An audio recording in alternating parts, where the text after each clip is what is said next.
Hello and welcome to the video. Today we're going to be taking a look at the best deck in the Blitz format. Wait, it's a Rune Blade? Always has been. That's right, we're looking at Viserai. I managed to pilot this deck to a top 2 finish in the Leeds Battle Hardened, followed up by a top 4 in the skirmish that weekend and another top 4 in the skirmish this weekend. But let's dive straight into the deck. So looking at these red attacks we have here, we're playing Amplify the Arcanite, Meet and Greet, Rune Flash, Spellblade Assault, Spellblade Strike, and Swarming Gloomveil. A lot of those very standard inclusions. The only thing worth noting is the Spellblade Strikes. In Blitz, I think the importance of the first turn cannot be overstated. And Spellblade Strike will just give you a few more ways to take an impactful turn 1 in which you can build as many rune chances as possible. That's our goal on turn 1, and Spellblade Strike helps to contribute to that plan, which is why it's warranted in the Blitz form of this deck, whereas in the CC version, making a couple of rune shots on the first turn won't necessarily decide the game, whereas in Blitz it absolutely can. Looking at these red non-attacks, 2 Rattlebones, 2 Read the Runes, 2 Sonatas, 1 Morven Skies, 2 Mordred Tides, and 2 Revel in Rune Bloods. I think a lot of those cards are standard. It's worth noting the 2 red Read the Runes. As I said, I think the first turn of the game is of utmost importance, and going first in this deck can be a massive advantage. And having the option to play Read the Runes to make essentially 3 unblockable damage, or 3 banked damage, can absolutely take games.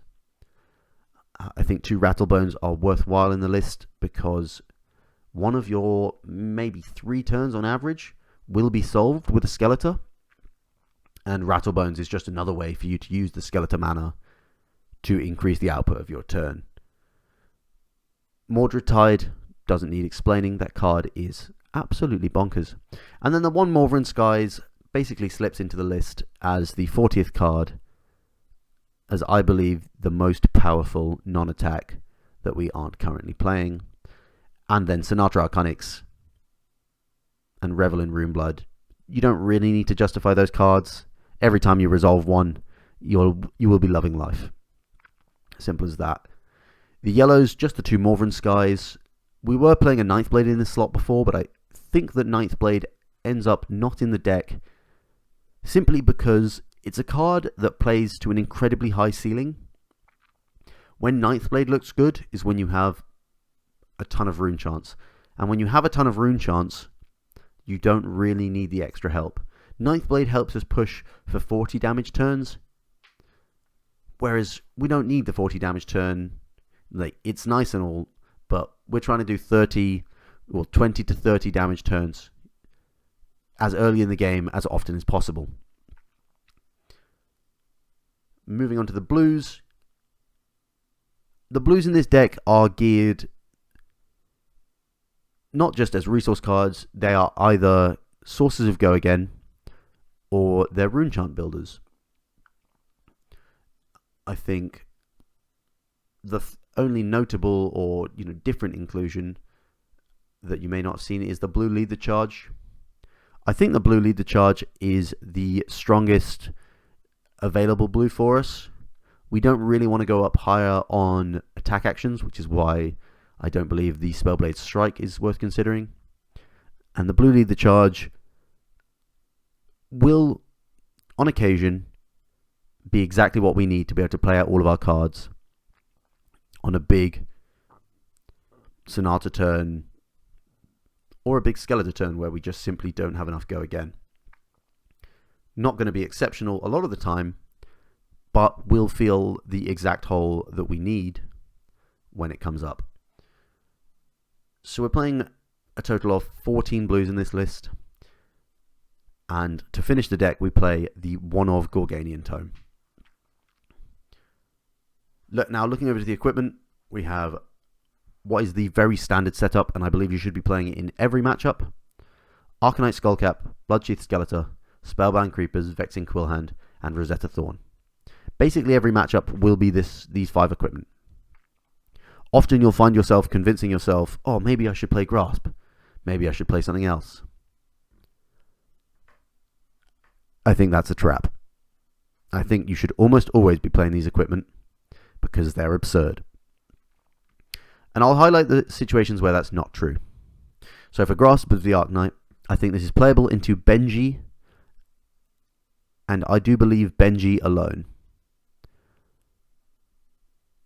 The reason why I think Grasp of the Arknight falls short is you don't have very long in this Blitz format.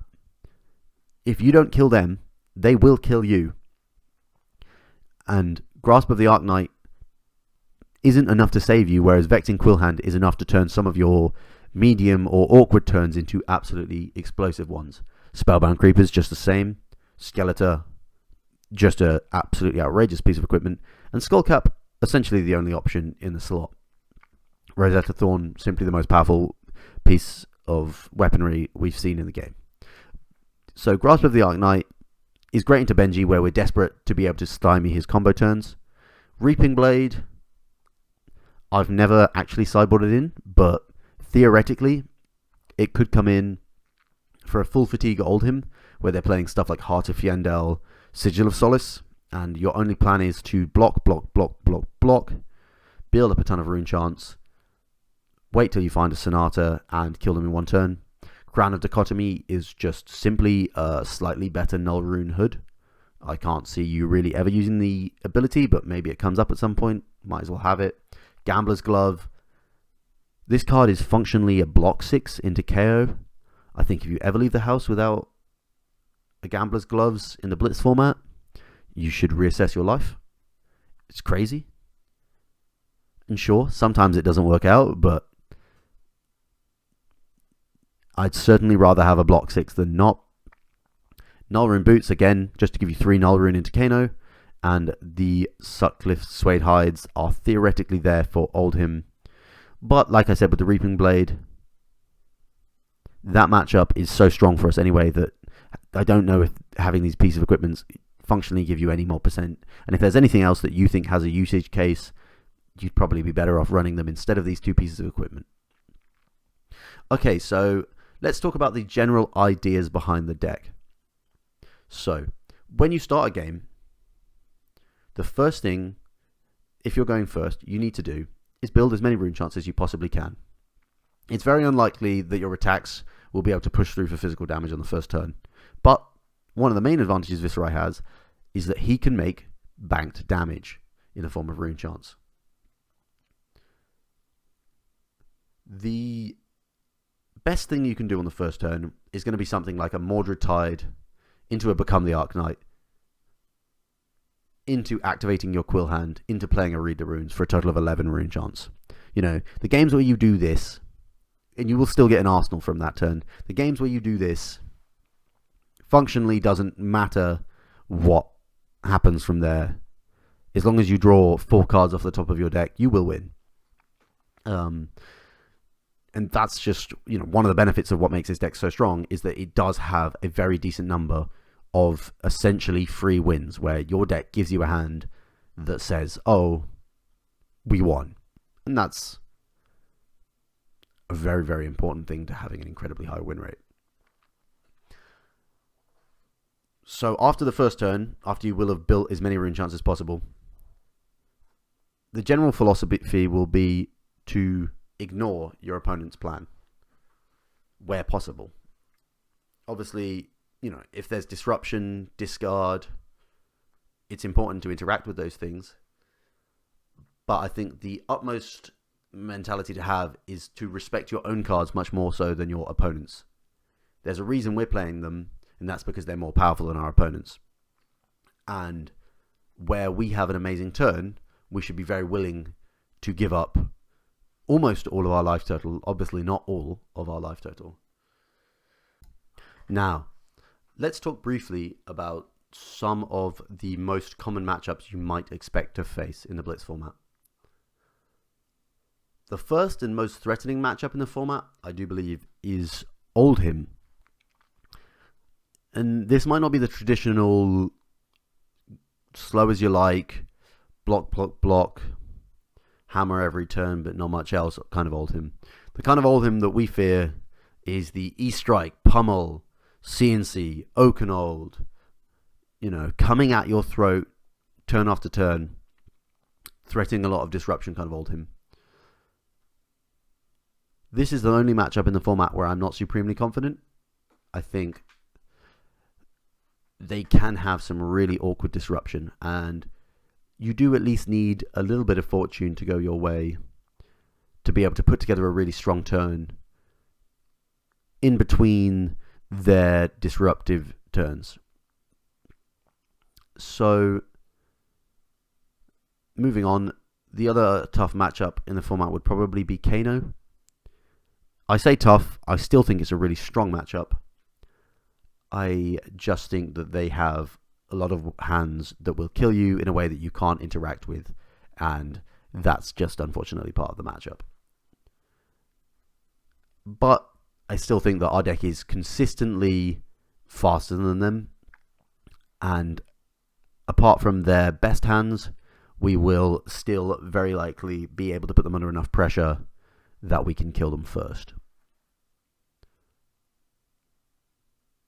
The other most popular deck in the format right now is probably just Kasai. In general, I would say disrespect Kasai as much as possible. Outside of the range of combat tricks, you don't need to worry too much about what they're doing. If you can block for free, sure, go ahead and block it, but it's much, much more essential that you keep your cards, because the power of your 5-card hands is much, much higher than the power of their 5-card hands. And you want to end the game, or at least get the game down to 1-card hands as soon as possible, because if you're playing a mid-range game against Kasai, they just accumulate as much value as they can from Valiant Dynamos and stuff like that. Just take the 12 damage they present and come back for 25. And that's where we want to be in the matchup. I think that sums up essentially all of the most threatening matchups in the format. You have stuff like Rhinar and KO where, again, you have to just sort of hope they aren't blowing you up out of nowhere on turn 1, and that sometimes will happen. Sometimes you'll get intimidated out of the game, but that sort of is just the Blitz format, and you need to accept those for what they are, and accept that hopefully we can do it to them a lot more than they can do it to us. A lot of people have highlighted maybe an intimidation factor of Viserai, that cards like Become the Arknight and Rattlebones open up so many lines of play that they can be a little bit intimidating to newer players, and I can certainly relate to that. When I first started playing Viserai, remember finding it quite difficult to put together the lines, but to give you a couple of tips on how to most effectively use Become the Arknight and not have to take 10 minutes thinking about every single card in your deck, you can usually narrow it down to a few usual suspects. It's usually going to be a Sonata Arcanix, a Mordred Tide, a Read the Runes if it's the first turn, a Revel in Runeblood, or a Swarming Gloomveil, or a Rattlebones. It's going to be one of these cards, which sounds like a few, but once you've goldfished with the deck enough, you'll start to be able to put together the pieces on what situations call for what cards quite quickly, and it'll make it a lot easier for you to find the optimal lines. Most often it's just going to be build a turn into a Sonata, and then send your Sonata for 7 cards, 8 cards, and then, assuming RN Jesus is with us, it's all gravy from there. Alright, I think that basically sums up the deck. If you have any questions about the deck, go ahead and fire them to me on Twitter. My Twitter is Matthew Folks, just that, and I'll be happy to answer them. I hope everyone has a great time in Skirmish season, and I can't wait to play this deck at the Calling in Krakow. Best of luck crushing people with this absolutely broken pile of cards, and good night.